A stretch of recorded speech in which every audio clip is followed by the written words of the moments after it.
қазіргі біздің ел билеушілердің сол ақымақтығы неде тұр? Мейлі сен завод сал, басқа, оның бәрі керек, бірақ айналып келгенде оның бәрін берекеті ауыл шаруашылығында тұр да. Біз ешқашанда өзіміздің жейтін тамағымызды ешқандай мемлекеттен сатып алуымызға болмайды. Міне осыған келіп тұр енді. Міне кеңес үкіметі бізді сол анаған үйретті жалқаулыққа.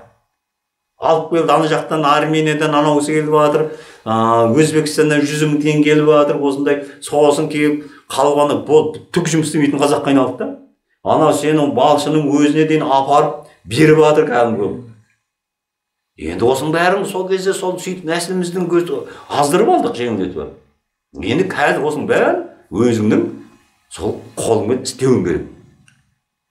Мен де ана сиырды ана жерге бақтырымда барды да, сол жерге сосын және баққан адамға айлығын төлеп тұрдық, шөбін жемін бәрін алып беріп тұрдық. Сосын мен күттім енді ол берекет үшін істедім да. Сөйтсем ана бәрі қатындар жиналып барады да, сауып барады да, суын алып кетті. Болды ішкенде. Я оның анау боғын тазартайық, я бір не қылайық, я бір жиналған шөбін алып берейік. Ондай жоқ. Бәрі іліп қойды болды енді. Сонда анау ол болмайды. Ең болмаса, сол анау өзінің сол алған сүтінің өзінің жемін несін ақтау керек еді да. Сен не нәрсен дүкеннен де сатып аласың ғой. Анандай қылу керек. Сен таза сүттің есесін дүкеннен алып жатқан жоқсың. Сен сол алған сүттің орнына сен жеміне осыдан қызмет жаса деген, оның сосын амал жоқ, сосын оның бәрі жойдық болмайды енді. Енді бір-екі адам ғана сауат, содан аласыңдар деген. Ол қалай береді ол енді солай өйткені ол ананың қызмет жасап жатыр. Қанша дегенмен. Осылай қылды. Енді бұны да әлде де бұны өзгертеміз. Себебі неге? Бұны өзгерту керек, себебі бұл енді анау сол малда несінің бәрін өзін ақтайтын шаруа болу керек. Шаруа өзін ақтау керек. Енді соған енді қазіргі заманға сай мен соның үлгісін шығарсам ба деп жатырмын да. Бірақ оны енді ақша салу керек енді, әрине ол. Сондықтан енді ана жерді алған сөзім, мейлі өзіміз ана егіп алыңдар, оған жерді берейік, өзің қызметшісің, жерге еңкейіңдер. Себебі неге бұғандай жеңілдікке бару керектігін, ол қазіргі жағдайда қалай да біз ақпаратты алып беріп тұрмыз керек та. Болашақ бәр алқында жүйе қазір осы қазақтың ғана несін әлем алады. Ол қалай ел басқару жүйесі? Енді елбасы Тоқаевтың орнына қазір ол түсінбегенмен Тоқаевтың орнына Алла тағала бәрін ауыстырады. Қазір түсінбегенмен КНБ бәрін ауыстырады Алла тағала. Себебі соған мұқтаж қояды да, балаң ауру болады. Енді сосын мына қазіргі осы КНБ-сі бар, соты бар, ана отырғандардың бәрі осы масқа бар, жазылмайтын ауру пайда болады. Оны болған жазылмайтын ауру. Бір жігіт келді, 3 жыл ма 4 жыл болды дейді.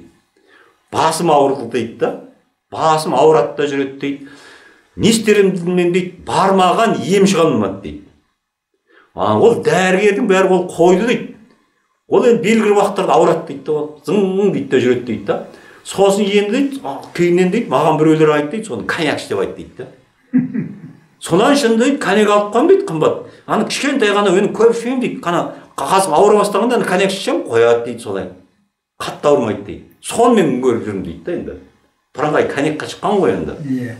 Сөйтіп ордаға келген кезде алды да басына дем салу керек деді да. Ана әйел алды да басынан ұстады. Басынан ұстап еді, ана бүйтіп қарайды, анағын бетіне бажырайды. Сосын болғаннан кейін не қарадың дедім да? Мен дейді, осы соны дейді, осын шама жолын өзі, қазір басымды ұстап еді, басым қойып қалды дейді, өзінен өзі дейді. Бірден қойып қалды дейді да. Бұл да болмаған дейді енді дейді. Міне осындайлар көп болды ғой. Соның бәрі кезінде осы жазылмаған аурулардың бәрі ата жолынан келіп жазылды, солардың бәрі ұмытып кетті. Олардың бәрі басын тауға тасқа сондай аурулар болды. Солардың бәрі жазылып кетті. Олар не болды? Көбінесе олар жазылған кезде ана әулие-әмбиелердің басын баталды бәрі жазылып кетті. Соның бірі менмін. Мен ауырмай келдім ғой. Бірақ ауырмай келіп бір күні алды да тамақ іше алмай қалдым. Тәбетім жоқ. Тәбетім жоқ, түк тамақ іше алмаймын да. Ана тойып тұрған сияқтымын да, ешқандай не жоқ. Сосын жүрдім, қараймын өзім. Мен бірақ ойлаймын енді мен тамақ енді әжетханаға бармай, менде ішімде тамақ жоқ қой, бұл не болды деп. Сосын мен өзімдің тамырым ұстаймын. сол кезде тамыр ұстауды мен керемін. Ана бүйтіп 3 саусақпен тамыр ұстайтын бар бүйтіп. Қой. Сөйтіп қолымдағы тамырым ұстаймын. Бәрі жақсы. Жүрек соғыста. Ана өзі 3 түрлі соғады. 3 түрлі адамда не бар? Сол жиілік бар. Сафран мысалы дейді. Қан суынан белгі біледі, сары судан белгі біледі, сосын қарақшылдан біледі. Адам қарақшыл болады. Осы үшеуінен біледі. Қарайым бәрі дұрыс. Бұл не болып қалды деймін да. Сөйтіп жүріп Тіктібайдың ордасына барсам, батада шығып тұр да, өт жолыңа дейді, дем салдым дейді да. Сол бауырдағы өт жолыңа дем салдым дейді. Сол енді бата оған кезде тер шыға бастады, бұрқ етіп тер шықты. Сосын бұл не болды дейді. Мен ең бұлай көп нәрсеге сенбей келген мен да өмірі. Маған өзім сондай, маған бар нәрсенің бір белгісі болу керек, оның білімі болу керек. Мен басқа анау-мынауға сенбейтін едім да. Енді Құдайдың барына сенемін, оның тылым бар. Бірақ маған қай нәрседе болсын, сен ана емшілеріңе де, оның көбісіне сенбейтін да. Сен білімің бар ма деп сұрайды ғой мен. Құмбалақшының өзі мазақ қылады. Мен сол ана емшім десе, соны мазақ қылу үшін баратын тұғым да. Жұрт ауырып ма, мен көрейінші деп. Сол кезде ана ағана дегенді шығып атты, жұрттың бәріне батқан кезде, мен соны барайыншы деп ана бір не көрем. Мен қызық үшін да. 2 рет барын кездестірмей жіберді да. Сөйтсем дұрыс емес екен. Сол анау кімнің өзі, Марат Есенбаев Сарыөзі. Жұрттың бәрі тересініп атқан кезде, ол маған келіп сәлем беріп, аға боласың сен деп мәшинесін беріп жүрген. Бірақ мен сөнген жоқпын да, өзіне де айттым, шапаным ем дегенді қойсайшы дедім, жұрттың бәрі стадионға жинап алып. Бір бала көзімен бір қарап, сонымен екеуміз ұрысып тындық ақырында. Енді соны келдім да, енді мен көрдім, үйге келдім, үйге келгенше қарым ашып кетті. Үйге ет ас дедім де бірден. Әні келем. Шай жуам, ет соғып алдым өзім. Терлеп. 3 күн тамақ ішпегенмін ғой. Сосын ойладым, бұдан артық керемет жоқ қой енді, мен үшін. Ауырмайтын адам, дүк ауырмайтын адам, маған анадан артық керемет жоқ енді. Енді сол кезде қазір айтып отыр ғой, кешегі Даниярдан экстремизм басшысы айтты, бұл Ата жолы деген халыққа деген осы қиянат жасап бұның емі жоқ. Талай 10 мыңдаған адамдарды шығарып алады да, бірақ осылардың бәрі көп сатқындық жасап кетті да. Олардың бәрі сатқындар сонда өсінен. Сосын тағы солай сатқының мен бір жолдас жігітім Ақтөбеден. Ол да сол сатқын жасап кетті. Үн-түнсіз жүр ғой жаңа. Өзі ана институтта мұғалім болған, сабақ берген, соны білім жігіт қой енді. Сөйтіп жүріп, ана жүрек ауырады екен да. Дене жедел жәрдем шақырады сөйтіп. Соны айтқан ғой енді сен ана осындай зираттан өтсең, сол жазыласың деп. Сосын бардым дейді. Бардым, өттім дейді, соның бәрін көрген. Сөйтіп жүріп енді дейді, бәрі дейді, мен жазылатын түрім жоқ дейді да. Соған ақтық алған дейді. Ақтық беріп жүрген. Соны алдым да дейді, енді сөйтсем тағы жүрегім ауыра бастады дейді да. Сосын алдым да, жаңа ақтықты алдым да, жүрегім үстіне қойдым да, сөйтіп ұйықтап кеттім дейді да. Ұйқыдан оянсам дейді, терлеп жатырмын дейді. Жоқ дейді, соңынан қайтып, жүрегім ауырған қойып кетті дейді да. Ана ақтықпен дейді. Енді сондайын талай мыңдаған өтті ғой енді. Соны көрдің бе, ана қара күштің кесі ғой, бұлар да дейді, кешегі сотта да айтып бар. Бұлар дейді, қай жыл, 2008-де ме, 9-да солар, 2010-да сотталған, бұлар деструктивный, бұларды халыққа бұлынан сонда денсаулығына зиян деген деп. Керінше, талай мыңдаған адамның денсаулығы сол осы Ата жолының арқылы, әлі сол қаншама не қылады. Міне осындай енді неғында ауырмайтын, жазылмайтын аурулар пайда болады. Жазылмайтын аурудан ойлайсың ғой, арақ ондай емес ол. Сен ана басың ауырды ма, сен мейлі сенен басыңды ауыстыра алмайсың ғой. Кезінде Назарбаевты бас ауыстырамыз жағдайы болды ол енді. Өзі ондайдан бас ауыстырам деп біреу не қылды, Америка сонымен айналысып, сол кетті ғой бәрі. Бас ауыстыру деген жоқ енді. Оны мүмкін емес. Жүрек ауыстырып, оның бәрі ертең ақау болады, тоқтап қалады ертең кейін. Уақыт келеді, ауыстырған жүректердің бәрі өзі тоқтап қалады. Алланың үкімі, әзір уақыт жағының бәрі. Ертең соның бәрі жұмыс істемейтін уақыт келеді да. Сондай қорқыныш пайда болады. Сен бүйрегіңді ауыстыра алмайсың енді, болды. Соған келіп тіріледі. Алланың үкімі күтіп тұрмыз да соған келіп. Енді сондайған кезде енді не істейді енді? Сол ертең сол айтып жүрген осының бәрі деструктивный жүрген солар Ата жолына енді айналып келгенде соған зар болады. Енді соны қудалап отырмын ба, Алла тағала сыйы бар деді, жасырын сыйы бар деген. Сол бір ауырдың сыйын сізге беріп қояды. Болды. Сіз күтіп жүрсіз ғой енді соны. Сол Ясинді беріп қойды ма, сол бір ауырдың сыйын беріп қойды. Ол еш жерін жазылмайды. Қайдан? Ана кімге барып, Қонысбайға барып, Астанада дейді, сосын айналып сізге келеді. Сіз оған ештеме дейсіз, Құранды оқисыз, болды, жазылады да кетеді, болды. Бұлдан енді бірақ соны беру үшін сіз де сынақтан өтуіңіз керек та. Ертең мен жаздым деген болатын болса, болды енді. Онда кеттім ғой. Құрыдың, мен қазір айтып отырмын, мен ана бәрін жазып жібердім, ана дем салып едім, өйтіп едім деп. Осылардың бәрі ана мен деген жойылған уақытта ғана беріледі. Бәрі ол Құдайдың ісі екенін, оның сан уақытша екенін, оны соны түсінген уақыттарда ғана біледі. Ол оны түсінбесең, сен мен біліп тұрмын, мен көріп тұрмын, оның жүрегі ашылмайды. Мен біліп тұрмын, мен сезіп тұрмын дегендер бар. Тіпті менің өзім қателігім табатындар бар. Сіз өйтесіз, ойтқан жоқ, сіздің қуат қосқаныңыз деген, ол әшейін-ақ деген. Осылардың бәрі айналып келгенде сол үлгісін салу, оған енді сол өзінің беріп тұрған Алланың сыйын соны түкіріп тастау, қысып тастау ғой енді айналып келгенде. Осындай жағдай болады. Енді қазір арамызда шығып жатыр. Мысалы, түсті енді оны айтуға да болмас еді, бірақ енді мен енді халыққа ең мүмкін сондай шығарма деген. Аманбайға түсті мына хабар келді. Аманбайда мынау онкология ауруына кілт бар екен. Оның қызы өзі ауырды ғой, ол тұқымда тұр ғой. Енді менде де бар онкология ауруында, белгілі. Шешеміз көкірек аурумен кетті. Демек, менде де біздің тұқымымызда бар, менде де ол бар.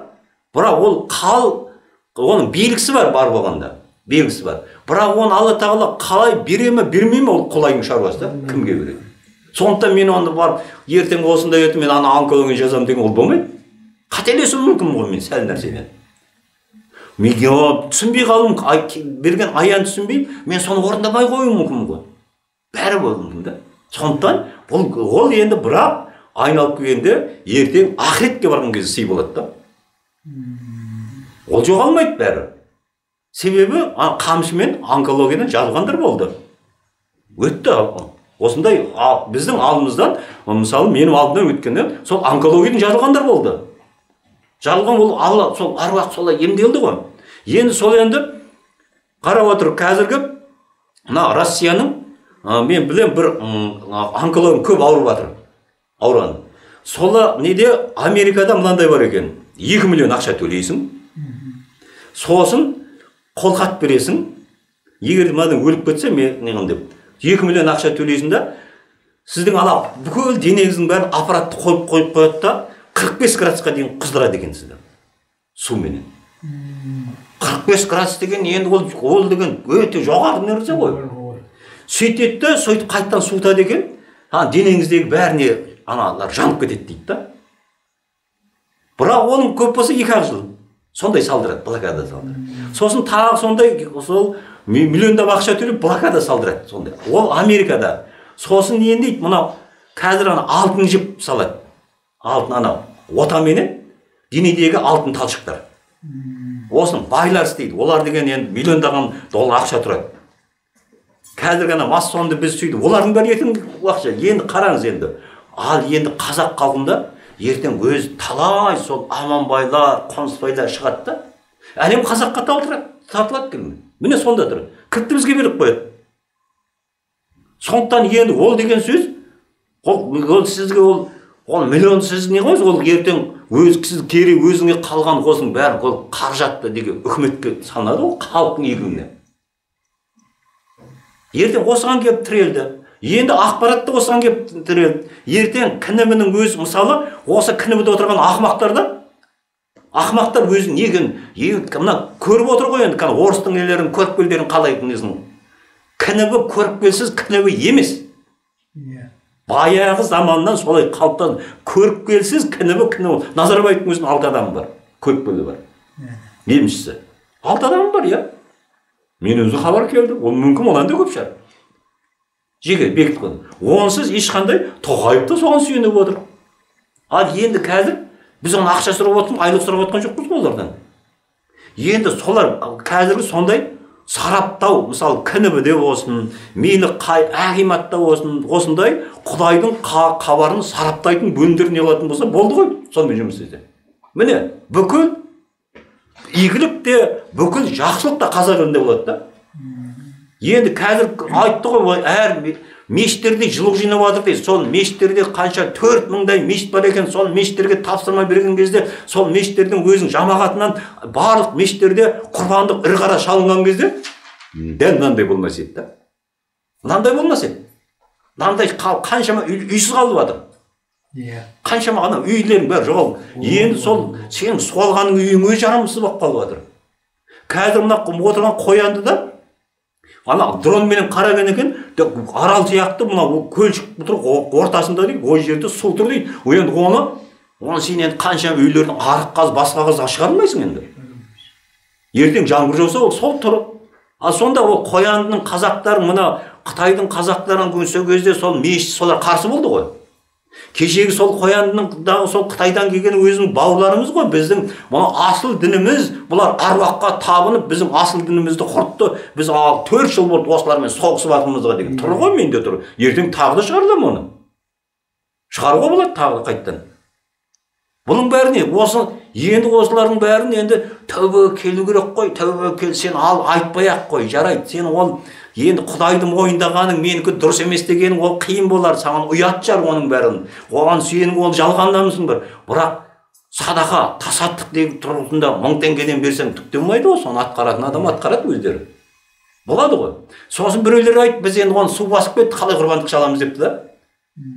Сен су басса сенің кошелегіңді, неңді су басқан жоқ қой, қалтаңда жоқ қой, телефоның. Сенің мейлі қайдағы, осы бәрін жинағыңдар да, осы жіберіңдер, бізге атқаратын адамдар бар. Орындап береміз біз соны. Отырмыз ғой. Осындай әр ауылда орда болатын болса, қазақтың жерінде ешқашанда ауа райы мынандай болмайды. Мінекей, ол 100% Құдай Құран ұстап, Құдайдың атымен ант беруге болады да. Тоқаев мырза осындай. Егер де осы ата жолының ордасы әрбір ауылда біреуден ғана болса. Әр ауылда біреуден керек жоқ, көп те болмай жатқан. Әр ауылда бір ауылда болып, сол Құдайдың хабарын алатын маңдай өзі солар дайындайтын болса, оларға ақша төлеудің қажеті жоқ, айлық төлеудің қажеті жоқ. Өшін күн көрсін. Болмаса маңдай өзі ашылмайды да.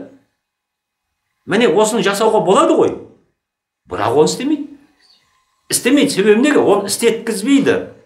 Жүректері мөрленіп қалғаннан кейін, анау көтін ашқан жаңағы қатының қолынан тамақ ішкеннен кейін, бұлардың бәрін енді қалай түзеді? Құдай түзейді бәрі. Қазір сен қажет етте қазір сайрап отырғандар бар ғой. Қажет етті Құдай түзейді. Себебі айтылды ма? Сен обыңды жалға деген айтылды ма? Ол қазақтың таңбасы деп. Сен істемедің ба? Сен енді балаңдың бәрін өзің құртып алсың. Өмір жасын қысқартып алсың. Сен ана тұқымыңды құртып алсың. Оны ертең дәлденген кезде кеш болады. Латын таңбасы деген осы деген кезде латын таңбасында тіптен ашаршылыққа дейін барады деген ерін болса, сол таңбадан түседі ашаршылық. Ертең ақшта ашаршылық болады, Европаның көп жерінде ашаршылық болады.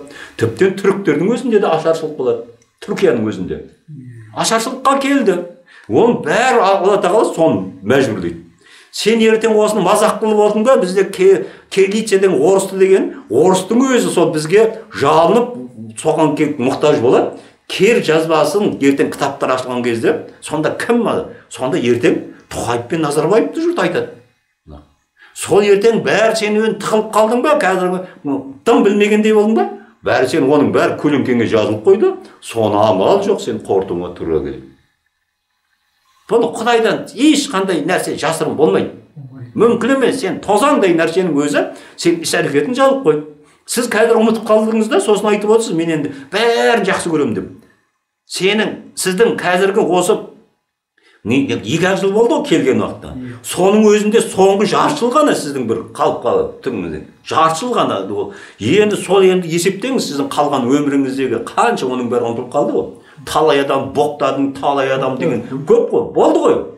Енді солардың бәрі енді сіздікі ғой, енді менікі емес. Енді соны сіз енді соны Алладан сол анау сіз сауапты көбірек жасап, сол Алла соны көп күнәларын кешіріп жіберем деген да. Бұл жерде сіз енді Құдайдың кешірімімен ғана құтыласыз. Сондықтан сіз жерді еңбек етіңіз, мейлі ешқандай оған сізден ауырып қаламын, шаршап қаламын, деп қаламын деген болмау керек. Сіз қалайда сол ананың бәрін таусыңызға қара қуатты. Сосын үнемі ашығып жүріңіз, үнемі оразада жүріңіз. Үнемі оразада жүріңіз. Себебі сізге енді сізге өлімге дайындалу керек та, дұрыс өлуге дайындалу керек. Қалғандарының дұрыс, біреу бала тууға дайындалып, біреу басқа, олар солай болу керек. Бізге енді не керек? Бізге дұрыс өлу керек та. Себебі біздің өміріміз енді ар жақта, ана жақ. Болды, 60-тен аштың, артта қалды, болды. Болды, сен енді өлімен бір дейсің да.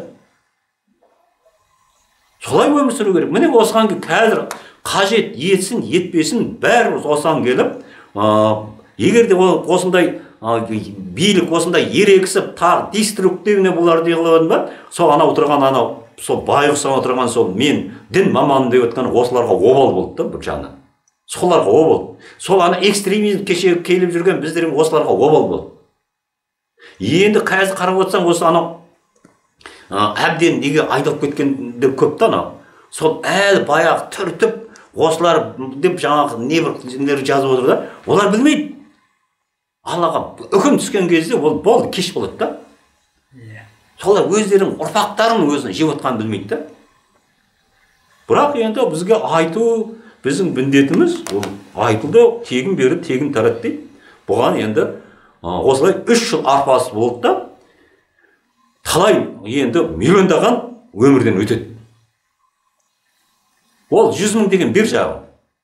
Миллиондаған өтеді. Өмірден өтеді. Соған келіп тірелді қысқарады. Қысқарамыз, өйткені әлем қысқарады. Әлем миллиардқа қысқарады. 2,5 миллиардқа ма сондай қысқарады әлем. Осыған келіп тірелдік енді.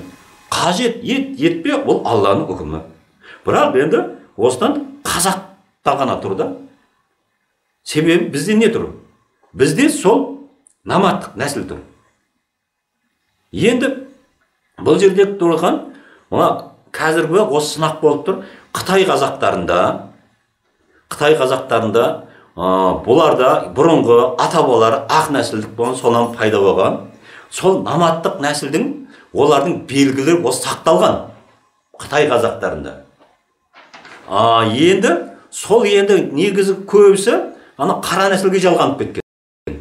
Араласқан, тамағын жеді, иісін еді. Сол қара нәсілге, шүршітке жалғанып кеткен, сол бізге келген Қанипа Нұрмұхаммед әлі сол Қанипаның өзі әлі сол толық жалған алмай жатыр да.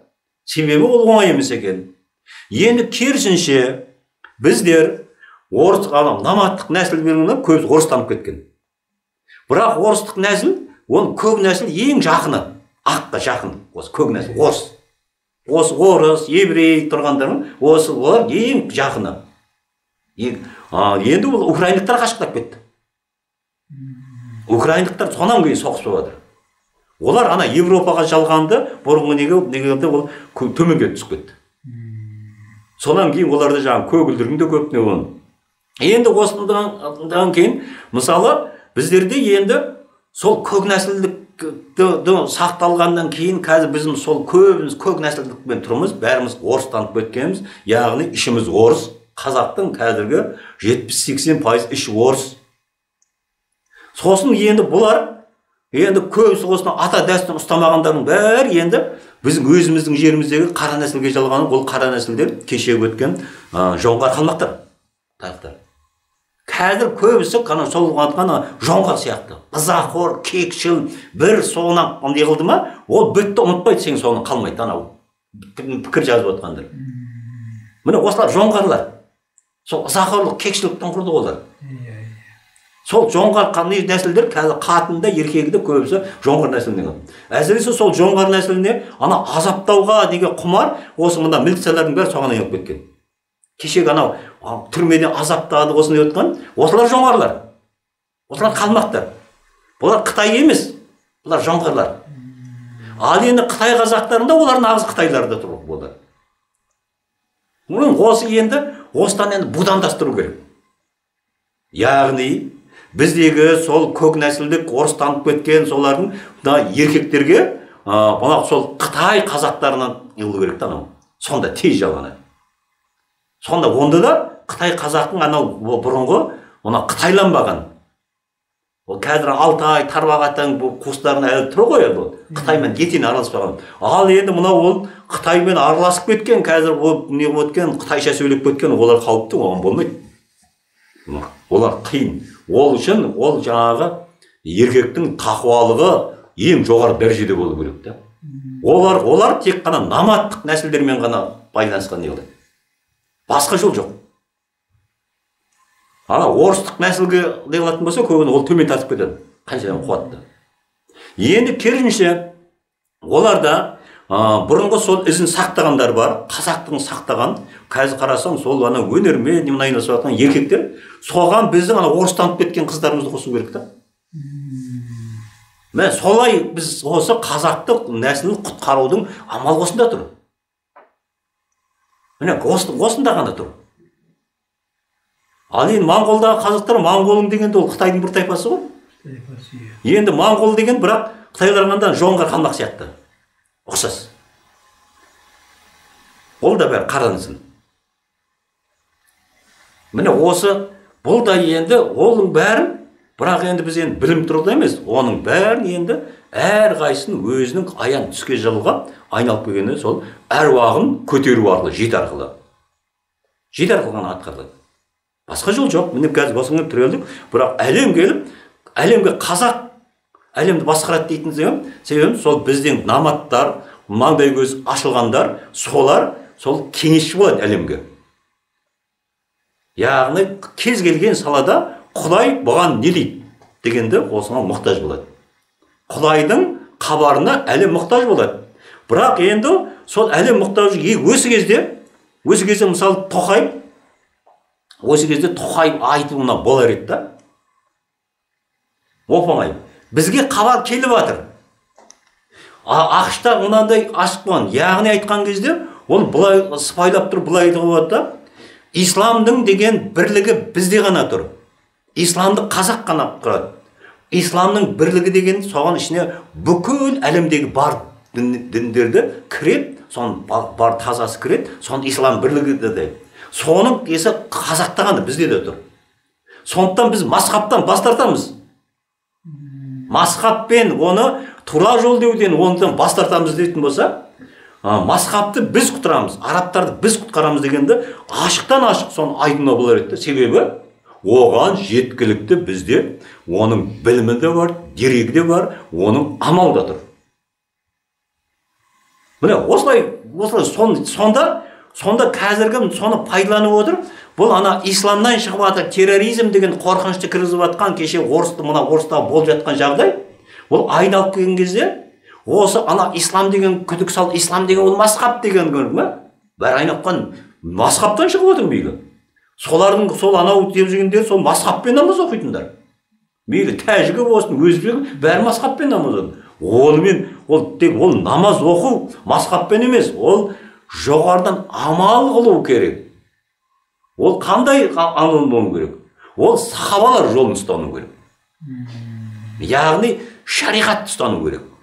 Бұрынғы пайғамбарымыз ол шариғатты. Ол сол анау мазһаб деген шариғаттың 1/4 бөлігі ханафи мазһабы деген. Шафи мазһабы деген анау 1/4 бөлігі әрқайсы 4/1.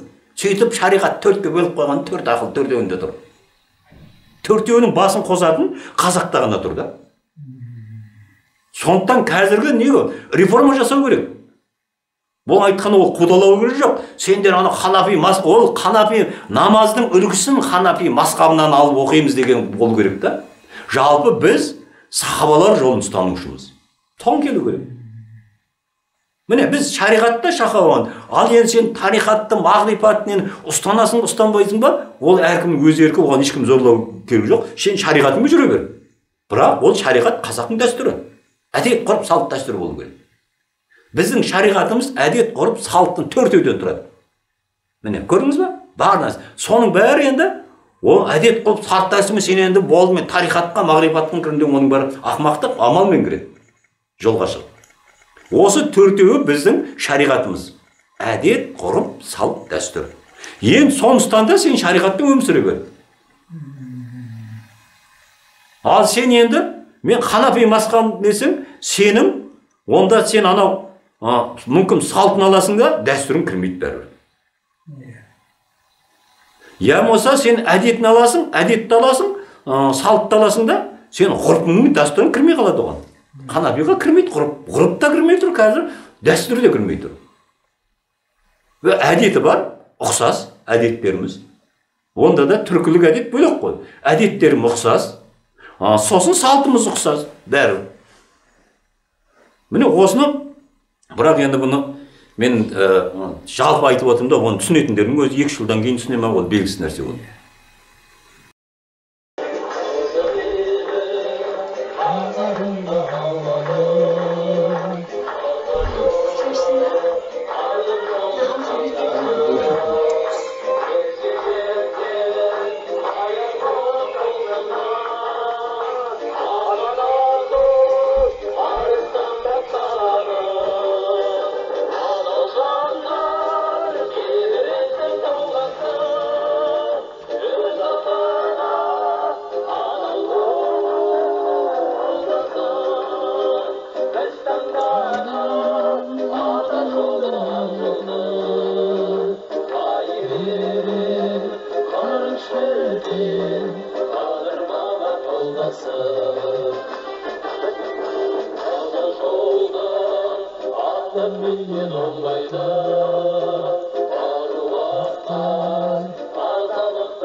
Jesus.